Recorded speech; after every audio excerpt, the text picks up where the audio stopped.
Yiyecek, verdi cüzdanı falan. Çekiyorum, git. Sude videoda değil mi? Bak videoda değil mi? Evet. Kafasına vuracak.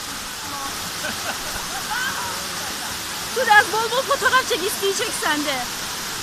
Fotoğrafını çek. Kıyafeti nereden bulacak? Köye gidecek o. Sen çek, hep çek onu.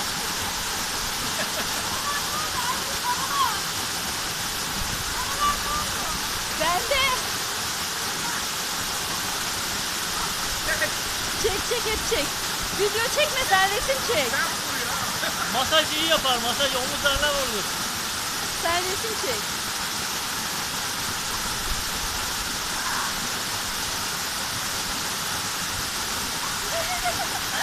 Ay onu bana atar mısın Buse?